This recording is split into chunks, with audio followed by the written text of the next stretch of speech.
Hi everyone, I hope everyone is well. Welcome back to the channel. As the golf season is coming to a close, I just thought I'd put a quick message out there, a brief observation as to what I'm offering over the winter months in terms of online packages and also in-person lesson packages.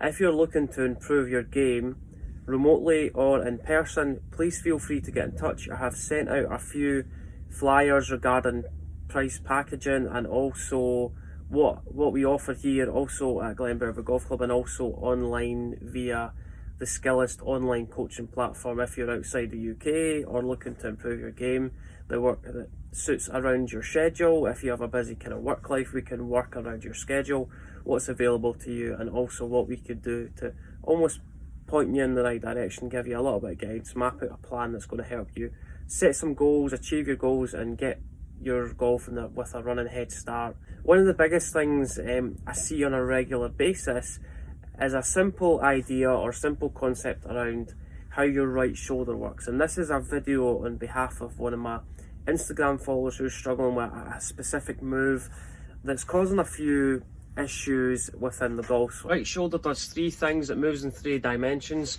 It goes forwards towards the target, it goes downwards, then it goes outwards. Many people who struggle with a slice, or the right shoulder working outward too early, is the biggest cause for a slice and also a very steep downswing pass. So that is the common issue we're going to talk about today, where a lot of golfers get to the top of the backswing. So instead of the right shoulder moving forwards, the right shoulder moves outward too early. So if you think of the relationship between your right shoulder and the target line, your right shoulder works towards the target line too early, so it works out too soon and it doesn't work down enough. So if you're this golfer who gets the right shoulder working out towards the target too early, if you think of where my hand path is situated, if I get to the top of the backswing then start to get the right shoulder working outward too early, you can actually start to see my hand path, so my right hand work too far ahead of my right shoulder. So my right shoulder working out too early is going to cause the chest to start spinning open, and it's going to get the shaft working a little bit too steep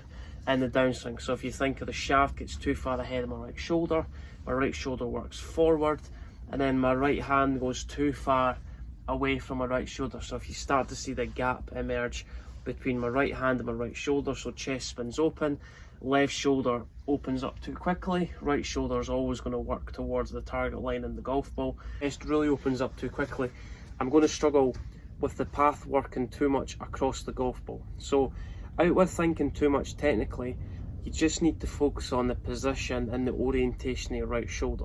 So what we said in the start of the video, the right shoulder does three things. It moves forward towards the target, it moves downward, then it moves outward as the body starts to rotate and open up.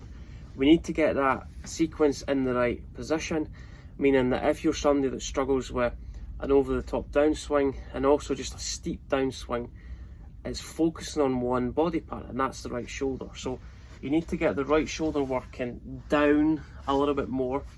So the good feeling would be to initiate this as you get to the top of the backswing. When you get your left arm parallel to the ground, your lower body should start to feel like it shifts a little bit towards the target side. So by the time your left arm gets almost parallel to the ground, by the time your hands get to shoulder height, all your weight should start to feel like it moves into your left side. So by the time you finish the backswing, you should already have started the downswing. So your lower body's leading the way, the upper body's slightly behind the lower body, and then from there we can organise and arrange everything in the correct sequence to improve your impact position. So you're going to get to the top of the backswing, and if you think of the position of your left knee, your pressure is going to start to move into your left foot. My left knee is going to start to almost feel like it moves towards the target, then it's going to start to rotate. So it's going to start toward, my left knee is going to start to work towards the target in a straight line, but then it's going to start to rotate as my left hip works up the way. That sequence is going to allow the upper body to stay slightly closed in relation to the target that you're hitting towards, and it's going to keep the right shoulder back. So there's three ways you can look at this. You can understand, okay, if I get really steep in the downswing, first thing to really get to the root cause of the problem, and the club face could be relatively open. So if the club face is relatively open, for me to square up that club face, I'm going to have to really cast this club earlier, meaning that I'm going to have to spin the chest open, lengthen my right arm quite early, meaning that I straighten the right arm too soon. That's going to get the grip working back the way, and that's going to help me subconsciously close the club face. But that does a lot of things. It adds a lot of loft. The club is generally going to hit the ground before impact. So it's understanding the root cause of the problem. Instead of being too open, get it a little bit more square to closed. Don't have to straighten the right arm too early where the grip end goes back to square the club face. As soon as I get the grip end going back, left wrist gets really extended, really create a strong impact position. It's very weak. Your 7 irons turn into a 9 iron. The first thing we really need to understand is the orientation of the club face. The second piece to this puzzle is understanding how much hip depth that you're really creating in the backswing. So what I mean by that is a lot of people that struggle with a lack of arm depth, a lack of hip depth, generally don't get the hands enough behind them in the backswing. Start to rotate, the chest really starts to spin open, the shaft gets really steep. So what you need to think about is how much your right leg is almost lengthening in the backswing. And what I mean by that is it's the interpretation of, if I set up at address, my hips are quite level. But as soon as I start to rotate into the backswing, what you'll feel like from here is your left leg is going to start to flex, meaning that your left leg's going to lose its flex slightly. Then what's going to happen from there is my right leg is going to start to straighten. My pelvis tilts in a slight angle where my right hand's going to go up because my right hip's going up and back as a byproduct of my leg starting to feel like it's straightened. So that feeling of the right leg starting to straighten is going to allow the right hip to go up, and it's going to allow your pelvis and hips to turn on a slight tilt.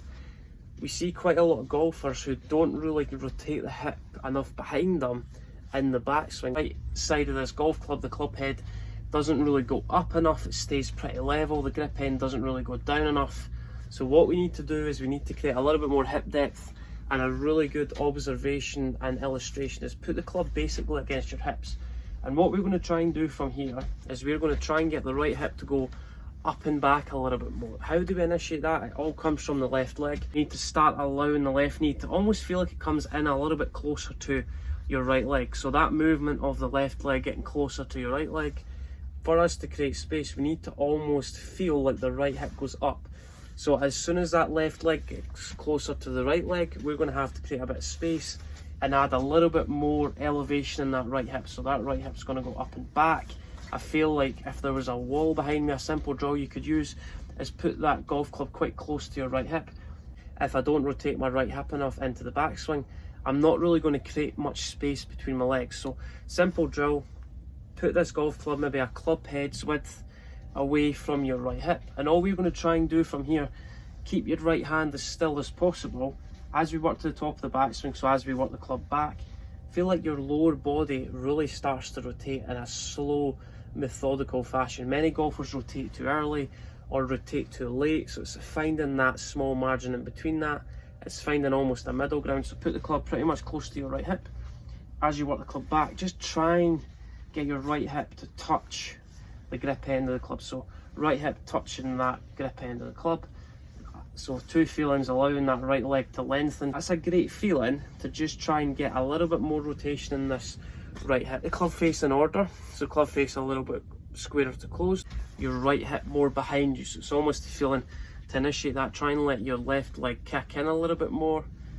The right hip's going to go up and back. So if you see the position of the club head starts to disappear. If I don't rotate that right hip enough, as you can see, you can still visually see the club head. So simple feeling, just let the club head disappear in the backswing. How are you going to initiate that? Try and turn your right hip or rotate your right hip a little bit more behind you, so the feeling would be left knee moving closer to the right knee, a little bit flexing that right knee, and then the right leg starting to straighten. It's going to feel like your tailbone starts to almost feel like it starts to face back towards the target. That's not reverse pivot, it's just understanding how your lower body starts to rotate in the correct fashion. So right hips go back, you almost feel like your back's facing the target a little bit longer to the backswing. Then as we come down, let the right shoulder work a little bit more down. So once we get a little bit more of an understanding of where the club face is, so club face is not open, it's a little bit more square to closed. Then as we get to the top of the backswing, right hip's going back a little bit more, my right knee's going up a little bit more, my left knee's a little bit lower compared to my right knee. My right hip's going to go back. Then from there, you can see I've got a little bit gap and then space in between my legs. That's a great understanding, and I really gauge to get that right hip back. So if I create a little bit of space in my legs, my right hip's going to go back a little bit more at the club back. The feeling is that your right hand's going to go up, left hand's going to go down. So it's almost like a spiral effect where my right hip goes up, my left hip goes down. So my right hip goes up, my right hand's going to go up as my left hip starts to go down. You should start to feel the pressure on the instep of your right foot. So a couple of things: get the club face in order, get a little bit more hip rotation, lower body gets out of the way. As soon as we start to come into impact, the feeling is you're trying to keep your back to the target for the duration of the downswing. That's a really good feeling. Then from there, as the club starts to come down, if I get the chest spinning open too quickly, as you can see from there, the hands and the shaft get too far ahead of my right shoulder from there, and then as you can see, the chest opens up too quickly. So the feeling from here really is just try and visualize that your hands almost feel like they drop down. So your hands are working straight down, your hands are almost feeling like they work straight down, lower than your right shoulder. So the hands are working inside the right shoulder, and then from there the right shoulder is going to work down a little bit more. So if you get a little bit steep in the downswing, the first thing really to isolate is, where's the position of the club face? Are we creating enough hip depth in the backswing? Then as soon as I start the downswing, I want to feel like all my weight is already into my left foot. That's a really good feeling to try and get the lower body out of the way first, the upper body comes into the equation secondly. And then as I start down, just get your right shoulder to work down a little bit more in transition, so right shoulder doesn't work out too quickly. The right shoulder works down, and then from there, right shoulder works down a little bit more and hands work straight down. That's a really good feeling. So right shoulder working down. I feel like my right elbow gets a little bit more almost in the front of the right hip. That's just going to allow the shaft to flatten down a little bit earlier. It's going to keep my shoulders a little bit more closed. Another interpretation of that is keeping your back to the target for the duration of the downswing.